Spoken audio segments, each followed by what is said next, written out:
ডাকসু নিয়ে সবসময় নানা ষড়যন্ত্র হয়। প্রথম 18 বছর বন্ধ ছিল, আমরা তো করে আন্দোলন করেছিলাম ডাকসু ইলেকশনের জন্য। আমাদের জুনিয়ররা হাইকোর্ট করে আবার 19 সালে ডাকসু এনেছে। এরপরে আবার 4 বছর বন্ধ। ডাকসু নিয়ে শিক্ষার্থীদের নিয়ে সবসময় ষড়যন্ত্র হয়, ঠিক আছে। সেই ষড়যন্ত্র মোকাবেলা করে আমরা ডাকসু ইলেকশন নিশ্চিত করব এবং ছাত্রদের যথাযথ প্রতিনিধি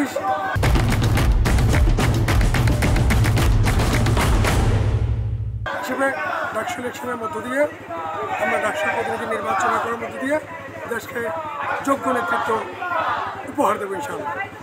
ঢাকা বিশ্ববিদ্যালয়ের ক্যাম্পাস কেন্দ্রিক সমস্যা তো অনেক তৈরি হয়, ঠিক আছে। সেটা হচ্ছে খুব সূক্ষ্মভাবে বিবেচনা করে যদি ইলেকশনকে নিশ্চিত করা যায়, ঠিক আছে, তাহলে আমার মনে হয় বাংলাদেশের জাতীয় নেতৃত্ব সৃষ্টিতে আমরা গুরুত্বপূর্ণ ভূমিকা পালন করতে পারবো। ডাকসুর প্রতিনিধিরা গুরুত্বপূর্ণ ভূমিকা পালন করতে পারবে। হ্যাঁ, যেই তারিখে তফসিল ঘোষিত হয়েছে সেই তারিখে নির্বাচন হওয়া উচিত, 9 তারিখে নির্বাচন হওয়া উচিত বলে আমি মনে করছি। যদি এইভাবে ডেট চেঞ্জ হয়, আজকে এরকম হতে যাচ্ছিল, তো সেক্ষেত্রে আপনি কী করবেন এরকম হলে? সেক্ষেত্রে ঢাকা বিশ্ববিদ্যালয়ের শিক্ষার্থীরা সম্মিলিত যে সিদ্ধান্ত নেবে সেই সিদ্ধান্ত আমি একমত হবো এবং আমি একসাথে কাজ করবো।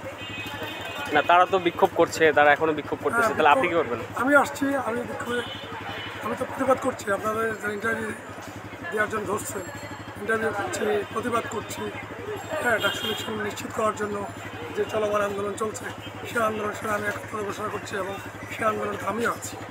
ডাকসুর তো শত্রু অনেক, শত্রু বেশি বলেই তো 32 বছর ডাকসু হয় না, ঠিক আছে।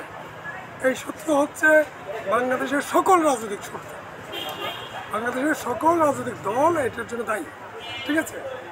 তো তাদেরকে একটা মেসেজ দিতে হবে যে জাতীয় নির্বাচন চাইলে ডাকসু নির্বাচন দিতে হবে প্রত্যেক বছর। সেটা যে 2 বছর অন্তর ডাকসু ইলেকশন হয়, সেটা জাতীয় নির্বাচন তুমি চাইলে ডাকসু ইলেকশন দিতে হবে, ঠিক আছে। আমরা সেই রাজনীতিটা শুরু করবো ঢাকা বিশ্ববিদ্যালয়ে, ঠিক আছে। এবং সকল ষড়যন্ত্রের আমরা দাঁত ভাঙার জবাব দেবো। ডাকসুর বিরুদ্ধে যারা তাদের বিরুদ্ধে আমাদের সংগ্রাম চলমান এবং লড়াই চলবে। আমি আজকে পুরোদমে নামছিলাম নির্বাচনের প্রচারণায়, ঠিক আছে। তো এই অবস্থা হঠাৎ করে এটা শুনে তো হাতকে উঠলাম। হ্যাঁ, খুব কষ্ট লাগলো যে এত বছরের পরে ডাকসু আসছে, ডাকসু নির্বাচন হচ্ছে, আবার স্থগিত হলো। এটা খুব দুঃখজনক, খুব দুঃখজনক। হাইকোর্ট কর্তৃপক্ষকে বলবো যে এমন কিছু করা উচিত না যেটা হচ্ছে শিক্ষার্থীদের ম্যান্ডেটের বিরুদ্ধে চলে যায়, ঠিক আছে।